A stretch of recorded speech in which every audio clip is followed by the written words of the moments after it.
Senior साफ़ी और तज़ियाकार जावेद चौधरी के मुताबिक मैं यहाँ आपको एक और हकीकत भी बताता चलूँ। इमरान खान पर 3 नवंबर 2022 को वज़ीराबाद में कातिलाना हमला हुआ था और ये इसमें ज़ख्मी हो गए थे। वो इमरान खान की ज़िंदगी का मुश्किल तरीन दिन था, लेकिन इस दिन कारकुनों की तरफ से कोई रिएक्शन सामने नहीं आया। मुल्क के चंद शहरों के चंद मकामात पर थोड़े बहुत एहतजाज हुए और बस। जबकि 6 माह बाद 9 मई 2023 को कारकुनों ने 200 फौजी तनसीबात और मकामात पर हमले कर दिए। इन मकाम की बेहुरमती भी की गई और इन्हें आग भी लगाएगी। क्या ये बात हैरान को नहीं? लीडर पर कातिलाना हमला और लीडर ने इस हमले की जिम्मेदारी आर्मी चीफ, DGI और DGC पर डाल दी हो। लीडर ने यह तक कह दिया हो मुझे कत्ल कर दिया जाएगा, मगर कोई कारकुन बाहर निकल कर टायर तक न जलाए। लेकिन 9 मई को लीडर की सिर्फ गिरफ्तारी पर कारकुन फिर जाएं और ये एहसास मकामात को आग लगा दे। क्या ये हैरान को नहीं? अगर एहतजाज, हमले और आग लगाने का कोई मुनासिब दिन था तो वो 3 नवंबर का रोज़ था।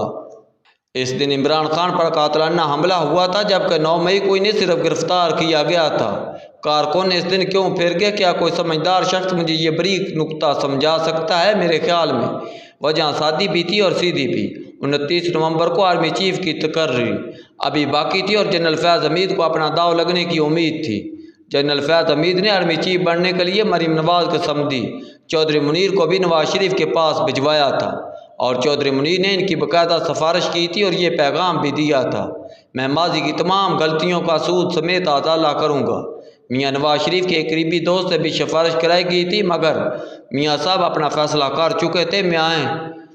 मैं यहाँ ये भी बताता चलूँ, मियाँ शहबाज शरीफ और शायद खकान अब्बासी जनरल बाजवा को एक्सटेंशन देना चाहते थे, लेकिन नवाज शरीफ राज़ी नहीं हुए और ये हर सूरत जनरल आसिम मुनीर को चीफ बनाना चाहते थे। जनरल फैज़ को ख्वाजा आसिफ से भी बहुत उम्मीद थी। इसकी वजह दो आसान थे। जनरल फैज़ ने ख्वाजा आसिफ को 2018 के इलेक्शन में जितवाया था। NA 73 की सीट उस्मान डार जीत चुके थे, लेकिन ख्वाजा आसिफ ने रिजल्ट से कबल जनरल बाजवा से रब्ता किया और बाजवा साहब ने हंस कर जवाब दिया, ख्वाजा साहब आप फिक्र न करें, आप जीते हुए हैं। इस मुबारकबाद का भरम जनरल फैज़ ने रखा था। दूसरा, जनरल फैज़ ने ख्वाजा आसिफ को डिस्क्वालिफिकेशन से बचाया था। कैसे बचाया था ये भी एक दिलचस्प दास्तान है और माइंदा किसी कालम में यह पूरी तफसील से बयान करूँगा। जनरल फैज़ का ख्याल था ख्वाजा आसिफ अब इन आसानात का बदला देंगे, लेकिन शायद ये ख्वाजा आसिफ को जानते नहीं थे। ये अगर इन्हें आज भी जानना चाहते हैं तो ये जनरल बाजवा खसूसन जनरल एजाज अमजद से पूछ लें। इनके पास ऐसी ऐसी दास्तान है जैसे सुनकर कान सुरख हो जाते हैं। बहरहाल किस्सा मुख्तसर, इमरान खान पर कातिलाना हमले तक जनरल फैज़ हमीद को चीफ बनने की उम्मीद थी, लिहाजा उन्होंने किसी किस्म की गलती नहीं की। मगर जब जनरल आसिम मुनीर की तकर्री फाइनल हो गई तो ये खुलकर सामने आ गए और इसके बाद इमरान खान ने 26 नवंबर 2022 को टांग पर प्लस्तर के साथ लॉन्ग मार्च भी किया, लेकिन इसका कोई नतीजा नहीं निकला। जनरल आसिम मुनीर की तकर्री के बाद जनरल फैज़ ने 10 दिसंबर 2022 को रिटायरमेंट ले ली। ये रिटायर हो गए, मगर इनकी ख्वाहिशों और जज्बा इंतकाम ने रिटायर होने से इनकार कर दिया और ये इमरान खान के खुफिया मशीर बन गए। फ़ौज की रवायत है आर्मी चीफ बनने से कबल फहरिस्त में शामिल तमाम उम्मीदवार पूरा जोर लगाते हैं, लेकिन जब कोई एक कामयाब हो जाता है तो फिर दूसरे इस फैसले को कबूल कर लेते हैं, इस मुबारकबाद देते हैं और रिटायरमेंट लेकर चुपचाप घर चले जाते हैं। नया चीफ भी पुरानी कदूरतें बुलाकर आगे बढ़ जाता है। इस बार भी यही हुआ। जनरल आसिम मुनीर ने जनरल फैज़ हमीद के माजी को खुले दिल के साथ भुला दिया, लेकिन जनरल फैज़ नहीं भूले। ये जज्बा इंतकाम में अंधे हो गए। उन्होंने वो कर दिया जिसका नतीजा 9 मई की शक्ल में निकला। 9 मई को PTI के आम से कारकुनों ने फ़ौज के इन मकामात पर भी हमले किए जिनके बारे में फ़ौज के अपने लोग भी नहीं जानते थे। लाहौर के कोर कमांडर के घर की लोकेशन कितने लाहौरियों को पता होगी?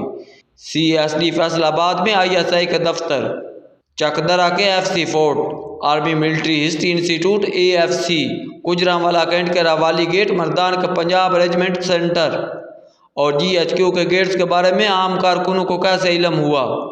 ये सारी लोकेशन इनकी असासियत से सिर्फ अंदर के लोग वाकफ़ थे और जनरल फैज़ से ज़्यादा अंदर का बंदा कौन हो सकता है? लिहाजा जनरल फैज़ ने इस फसाद में इमरान खान की सहूलतकारी की। इन्हें इससे कबल एक आध बार समझाने की कोशिश भी की गई थी।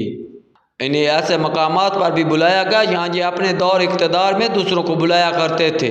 इन्हें रिटायरमेंट के बाद सहूलतकारी करने वाले अफीसर के अंजाम के बारे में बताया गया, लेकिन ये बाज न आया और यूँ 9 मई हो गया। हमें यहाँ ये मानना होगा 9 मई पाकिस्तान का 9/11 था, और इसने पाकिस्तान के अंदर भी इस तरह हर चीज़ बदल कर रख दी जिस तरह 9/11 ने पूरे अमेरिका को बदल दिया। अफवाज पाकिस्तान को 9 मई में अपने लोगों को इन्वॉल्वमेंट का अंदाज़ा था, लिहाजा इंतहाई सीनियर लेवल के अफीसर तक को फारग कर दिया गया। इन अफीसर में कोर कमांडर लाहौर भी शामिल थे, जबकि दर्जनों ब्रिगेडियर, कर्नल और मेजर भी इस फहरिस्त में मौजूद हैं। बहरहाल किस्सा मज़ीद मुख्तसर 9 मई को साल गुजर गया। इस दौरान अदालतों ने भी इंतशार फैलाने वालों का केस किसी सिमत नहीं लगने दिया और फ़ौज भी पीछे नहीं हटी। इमरान खान को अदालतों ने बार बार ज़मानत दी, इनकी सज़ाएँ भी माफ़ हुई और ये सैफर तोशाखाना और इद्दत में निकाह जैसे संगीन मुकदमों से भी रहा हो गए, लेकिन इसके बावजूद ये जेल से बाहर ना आ सके। ऐसा महसूस होता है दिल्ली और इस्टेब्लिशमेंट के दरमियान इमरान खान पर बाकायदा जंग चल रही है। अदालतें इन्हें शाम से पहले घर देखना चाहती हैं, जबकि रियासत आखिरी गोली और आखिरी जवान तक इन्हें जेल में रखना चाहती है। ये सिलसिला चलता रहा, लेकिन फिर 22 जुलाई 2024 को PTI के मरकज़ी सेक्रेटेरिएट पर छापा पड़ा। रऊफ़ हसन गिरफ्तार हो गए। ये 75 साल के अलील बुजुर्ग है, मगर इसके बावजूद ये माइक और कैमरे के हैजे में मुब्तला हैं। रियासत इनकी बीमारी और बुढ़ापे का एहसास कर रही थी, लेकिन ये इंसानों के इस ग्रोह से तल्लक रखते हैं जो जब तक आखिरी घर ना देख लें या गलाजत तक ना पहुँच जाएं, इन्हें आराम नहीं आता। रऊफ़ हसन ने भी यही किया, उन्होंने रियासत को मजबूर कर दिया और रियासत ने इन्हें गिरफ्तार कर लिया। इसके बाद रऊफ़ हसन ने चंद घंटे ना लगाए और यूँ तमाम राज खुल गए। छापे के दौरान कंप्यूटर और लैपटॉप काबू में आ गए। रऊफ़ हसन के मोबाइल भी मिल गए और इसके बाद जनरल फैज़, इनके 3 साथी ब्रिगेडियर गफ़ार, ब्रिगेडियर नईम और कर्नल आसम भी सामने आ गए और इमरान खान का जेल का नेटवर्क भी।